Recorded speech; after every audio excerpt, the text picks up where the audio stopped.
Olá, personal! Estamos aqui para mais uma aula e hoje nós vamos falar de treinamento de força, algo que está dentro da realidade nossa, né? Todos os dias ali trabalhando, que é um treinamento simplesmente essencial. Só que eu vou falar hoje sobre a visão do especialista do movimento no treinamento de força. Então vamos ver o que isso quer dizer, como que o especialista do movimento olha o treinamento de força e segue um passo a passo para que esse treinamento seja realmente eficaz, seja um treinamento que traga realmente esse aluno para uma performance aumentada, assim como previne as lesões musculoesqueléticas. Tá bom? Então vou compartilhar minha tela com você para que você possa entender melhor o andamento de toda essa aula. A primeira coisa que eu queria mostrar para você é o seguinte. Dentro do portal da certificação iFit Pro, que é o que eu estou mostrando para vocês aqui, você vê que nós temos aqui mais de 200 aulas. E nessas aulas aqui, a gente tem um passo a passo, onde eu montei 16 módulos, para que a gente vá progredindo com esse aluno de uma forma coerente, para que ele possa verdadeiramente ganhar performance, para que ele possa verdadeiramente prevenir as lesões musculoesqueléticas e que a gente construa um treinamento de base com esse aluno que vai realmente fazer toda a diferença. Então, o que é importante você entender o treinamento de força? Eu já trouxe aqui várias vezes, a base do movimento humano são os padrões de mobilidade e estabilidade articulares. Se a gente não tem mobilidade nas articulações com predominância de mobilidade, né, que as principais são tornozelo, quadril, glenomeral, e se a gente não tem estabilidade nas articulações com predominância de estabilidade, onde as principais são lombar, joelho, metatarso, por exemplo, o movimento vai ficar comprometido. Então, dentro da certificação, a gente vai passando módulo a módulo, articulação por articulação, e não só testando se esse aluno tem estabilidade onde precisa ter e mobilidade onde precisa ter, mas, caso ele não tenha, tem todo um programa para você restaurar a função, para que você possa trazer esse aluno para uma qualidade de movimento, para que ele possa fazer um treinamento de força com um movimento organizado, com um movimento integrado, que a gente fala. Então, por que eu fiz essa introdução? Vou dar um exemplo para você.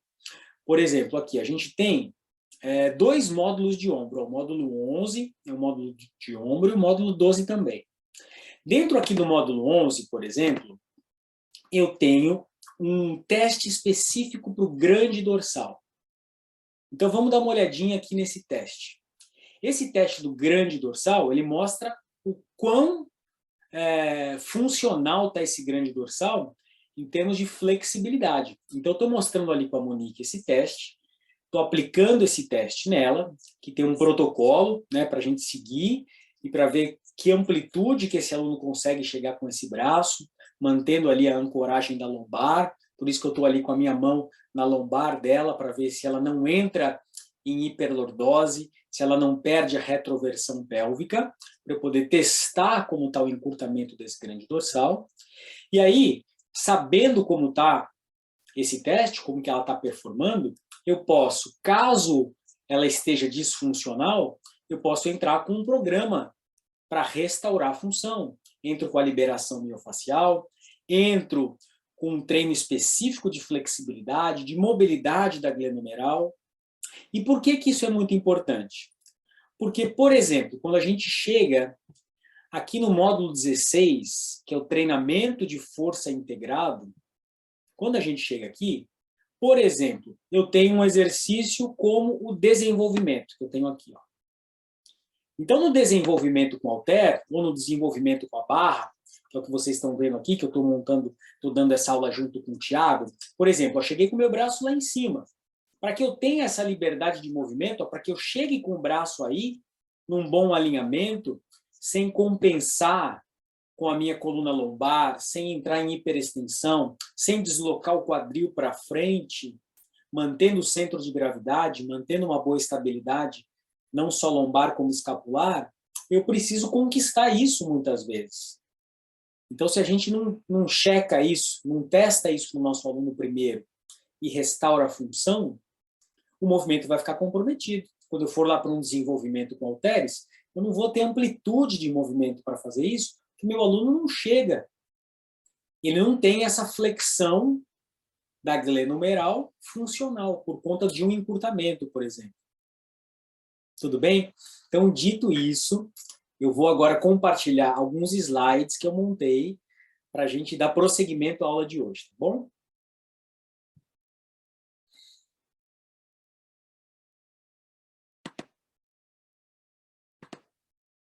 Então, montei aqui alguns slides que vocês vão compreender melhor essa visão do personal que é especialista em movimento, falar um pouco sobre essas bases e fundamentos e exercícios. Eu gostei muito dessa imagem aqui, que tem um cérebro levantando a barra, porque dentro da nossa área da educação física, nós como personagens, temos muito aquele conceito do no pain, no gain, né? Que quer dizer sem dor, sem ganho. E, de uma certa forma, faz sentido, porque nosso aluno precisa ter um esforço, ele precisa se dedicar, ele precisa se esforçar para que eles tenham esses ganhos. Mas nós, como personagens, eu gosto muito de usar o no brain, né, que é o cérebro, no brain, no gain. Sem cérebro, sem ganho. Então, a gente precisa expandir a nossa visão e o conhecimento para que a gente possa trazer algo realmente eficaz para o nosso aluno e com embasamento. É isso que nos diferencia na nossa profissão e nos torna referência na nossa área. É a visão avançada de treinamento que eu falo, que faz com que você enxergue o que outros personagens não conseguem enxergar. Porque você vai além, você estuda, você aprende. Então, quando a gente fala em treinamento de força, né, e a ideia dessa aula aqui é trazer o treinamento de força dentro dessa abordagem que eu sempre trago para você, que é essa busca do quê? De prevenção às lesões e performance, né? Porque nós temos o treinamento de força é muito amplo, existem até pós-graduações em treinamento de força. Então, seria muita prepotência minha achar que aqui em uma aula a gente conseguiria abordar todos os aspectos do treinamento de força. Então, o que eu vou trazer aqui é um pouco de luz sobre essa visão do especialista do movimento e quais são as coisas importantes de levar em consideração quando a gente monta um treinamento de força, tá bom? Então, eu coloquei aqui na direita alguns dados, por exemplo. Sem sombra de dúvida, a gente precisa saber o objetivo do nosso aluno, a gente precisa saber a intensidade do treino, o volume do treino que você está aplicando, como que você está fazendo essa periodização, né, que é essa relação entre volume, quantidade e intensidade, carga, velocidade. Então, a periodização de treino, como você está periodizando esse treino, mas depois eu coloquei ali alguns pontos de interrogação para qual seria essa quinta opção, que é muito importante e muitas vezes a gente negligencia ao olhar para o treinamento de força. E essa quinta opção tem muito sentido com tudo que eu trago aqui para vocês nas aulas. Essa quinta opção fala do quê? Fala sobre a seleção dos exercícios, a escolha dos exercícios. E por que a escolha dos exercícios é tão importante? Quando a gente pensa em escolher um exercício para o nosso aluno, nós temos que olhar para 3 pontos que são fundamentais. O primeiro deles é, o exercício é válido? O segundo ponto é, qual a intensidade do recrutamento muscular? E o terceiro ponto, qual a sobrecarga articular? Qual é o custo-benefício articular desse exercício? Tudo bem até aqui? Então vamos para o nosso próximo slide. Quando eu penso se o exercício é válido ou não, a primeira coisa que a gente tem que olhar é para a cinesiologia e para a biomecânica. Por quê? Porque a cinesiologia, que é o estudo do movimento, o próprio nome diz cinésio, movimento, né? Logia é o estudo do movimento. Assim como biomecânica, é o quê? É a mecânica da vida, né? Que estuda a mecânica dos seres vivos. É o que nos embasa para saber, por exemplo, origem e inserção de determinada musculatura, qual ação eu tenho, né? É o que nos dá todo o aporte para saber se um exercício é realmente válido ou não. Então, se eu estou fazendo extensão do quadril, eu tenho que saber que os músculos que fazem extensão do quadril são o glúteo máximo e isquiosurais. Eu preciso ter a compreensão. Então, essa é a base. É a base nossa como personagens, compreender os conceitos básicos de cinesiologia e biomecânica. O segundo ponto que eu trouxe, que é sobre a intensidade da contração muscular, nós temos a eletromiografia. O que a eletromiografia faz?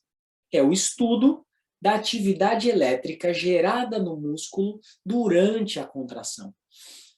Então, a eletromiografia que vai mostrar para a gente se, por exemplo, num agachamento, ele realmente tem uma alta solicitação muscular de quadríceps, de glúteo, de paravertebrais. E nós temos vários estudos na área de eletromiografia que nos embasam para saber se aquele exercício que nós estamos propondo está realmente trabalhando de forma eficaz aquela musculatura em termos de intensidade de contração. Agora, é fundamental a gente olhar também para a sobrecarga articular, para as forças internas articulares.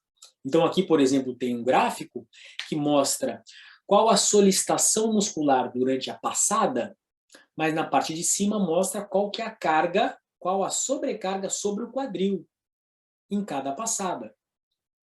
Então, nós temos hoje, através de duas formas, como vocês estão vendo aqui, a forma indireta e a forma direta, de avaliar e de saber, os pesquisadores, né, que estudam especificamente treinamento, eles conseguem avaliar qual que é a sobrecarga articular.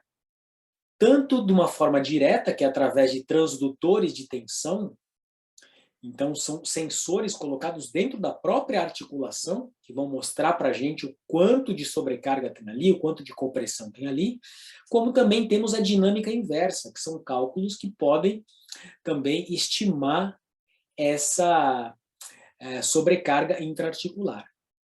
Tá bom? Então são 3 pontos muito importantes que nós temos que olhar como personagens. Então eu trouxe um resumo para vocês aqui, ó. Sempre antes de escolher um exercício, a gente precisa ter a clareza se o exercício é válido, se o recrutamento de fibras e a intensidade está sendo também um exercício que é realmente eficaz, porque, vou dar um exemplo aqui, vamos supor, você quer trabalhar com seu aluno o glúteo máximo. Então não adianta, às vezes, você propor um exercício que supostamente iria trabalhar, mas a intensidade é muito baixa. Então a gente precisa conhecer essa ciência da eletromiografia. Assim como a sobrecarga articular, né? Então, por exemplo, no caso do glúteo máximo que eu acabei de trazer, a gente sabe hoje, através da eletromiografia, que o exercício stiff é um ótimo exercício para ativar o glúteo máximo numa intensidade alta. Ele é muito eficaz. Em compensação, em termos de sobrecarga articular, a gente também sabe que a compressão intervertebral dentro dos discos intervertebrais, no exercício stiff, é maior. Então, como personagens aqui que tem essa visão avançada, a gente olha, mas quem é esse aluno, né, que você vai propor esse stiff? Vai propor esse exercício para um aluno, quantos anos ele tem, qual que é o objetivo, vou propor na primeira aula, vou construir uma base para chegar lá, quais são os pedagógicos para chegar lá, se tem um exercício com menor sobrecarga articular, mas que também trabalha glúteo, que eu posso ir devagarinho construindo essa base para que ele possa fazer um exercício com uma sobrecarga articular maior. Então esse é um passo a passo que você pode se embasar para que você prescreva o seu treinamento de força com mais eficiência, olhando para a prevenção às lesões e chegando nesse lugar de propor algo para o seu aluno seguro, que gere mais resultado e que, como consequência, vai te diferenciar como profissional. Então, de uma forma direta e rápida, essa é a visão do especialista do movimento no treino de força. A gente não sai colocando esse aluno e expondo esse aluno a um treinamento de força e colocando sobrecarga sobre ele, né, sobre o aluno, se eu tenho uma disfunção musculoesquelética. E Todos os nossos alunos têm disfunções musculoesqueléticas. O que é disfunção musculoesquelética? É o que não está funcionando bem. Disfunção, não está funcionando.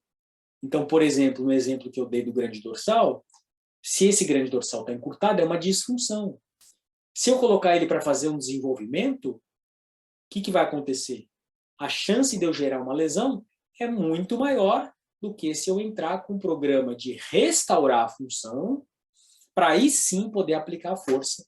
E vou conseguir fazer isso com muito mais eficiência, muito mais segurança e, consequentemente, muito mais performance, porque o movimento está organizado.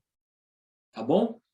Fez sentido para você? Coloca aqui nos comentários se fez sentido para você, se você gostou dessa aula, e nos vemos numa próxima aula. Obrigado, tchau, tchau.